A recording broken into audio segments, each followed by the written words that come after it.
മഹാരാഷ്ട്ര ഭരണത്തിലെ രാഷ്ട്രീയ അസ്ഥിരതയ്ക്ക് പരിഹാരം കാണാൻ ഒരു 10 ദിവസം കൂടി സുപ്രീം കോടതി സമയം നൽകിയിരിക്കുന്നു.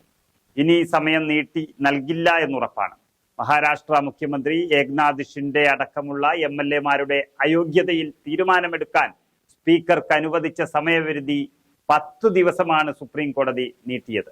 ഇതോടെ ജനുവരി 10-നുള്ളിൽ ഇക്കാര്യത്തിൽ സ്പീക്കർ രാഹുൽ നർവാർക്കർ തീരുമാനമെടുത്താൽ മതിയാകും. നേരത്തെ ഡിസംബർ 31-ന് മുൻപ് ഇക്കാര്യത്തിൽ തീരുമാനമെടുക്കണമെന്നാണ് സുപ്രീം കോടതി സ്പീക്കർക്ക് നൽകിയ അന്ത്യശാസനം. എന്നാൽ മഹാരാഷ്ട്ര സ്പീക്കർ കൂടുതൽ സമയം പിന്നീടും ആവശ്യപ്പെടുകയായിരുന്നു. തുടർന്നാണ് സുപ്രീം കോടതി സമയം നീട്ടി നൽകിയത്. ജനുവരി 10-നകം ഷിൻഡെ അടക്കമുള്ള MLA-മാരുടെ കാര്യത്തിൽ തീരുമാനമെടുക്കണമെന്ന് സുപ്രീം കോടതി ചീഫ് ജസ്റ്റിസ് DY ചന്ദ്രചൂഡാണ് നിർദ്ദേശിച്ചത്.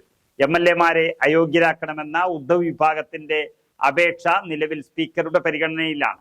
MLA-മാരെ അയോഗ്യരാക്കണമെന്നാവശ്യപ്പെട്ട് ശിവസേന നേതാവ് ഉദ്ധവ് താക്കറെയും NCP-യുടെ നേതാവ് ശരത് പവാറുമാണ് സ്പീക്കറെ സമീപിച്ചത്. ഏക്നാഥ് ഷിൻഡെയോടൊപ്പം 1 ഡസനോളം MLA-മാർ കൂറുമാറിയതോടെ മഹാരാഷ്ട്രയിൽ ശിവസേന NCP കോൺഗ്രസ് സർക്കാർ വീണത് നമ്മൾ കണ്ടു. അതിനുശേഷം അജിത് പവാറിന്റെ നേതൃത്വത്തിലും ഒരു വിഭാഗം NCP MLA-മാരും BJP-യോടൊപ്പം പോയി. എല്ലാവർക്കും ബാധകമാകുന്നതാണ് ജനുവരി 10-ന് എടുക്കേണ്ടുന്ന ഈ തീരുമാനം.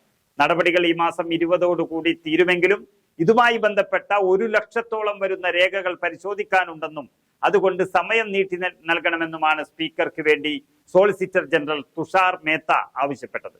അതുപ്രകാരമാണ് സുപ്രീം കോടതി 10 ദിവസം നീട്ടി നൽകിയത്. ഇതിനു മുൻപ് തന്നെ കോടതി അതിശക്തമായ ഭാഷയിൽ മഹാരാഷ്ട്ര സ്പീക്കറെ ഇക്കാര്യത്തിൽ ശാസിച്ചതാണ്. പക്ഷെ എങ്ങനെയെങ്കിലും തള്ളി നീക്കി ഈ ഭരണം മാറുന്നത് വരെയെങ്കിലും സർക്കാരിനെ തെരഞ്ഞെടുപ്പ് വരെ പിടിച്ചു നിർത്താൻ കൊണ്ടുപോവുകയാണ് BJP-യുടെ ശ്രമം. പക്ഷേ അതൊന്നും ഇനി നടക്കില്ല എന്നുറപ്പിക്കുകയാണ് മുഖ്യമന്ത്രി ഷിൻഡെ അടക്കമുള്ള ശിവസേന MLA-മാരെ അയോഗ്യരാകാൻ പോകുന്നത്. ഇത് BJP നേതാവായ സ്പീക്കറുടെ കയ്യിലായതുകൊണ്ട് ഒപ്പം കൂടിയ ശിവസേന നേതാക്കളെ നശിപ്പിക്കാൻ കൂടി കിട്ടിയ ഒരു അവസരമാണ് BJP-ക്ക്.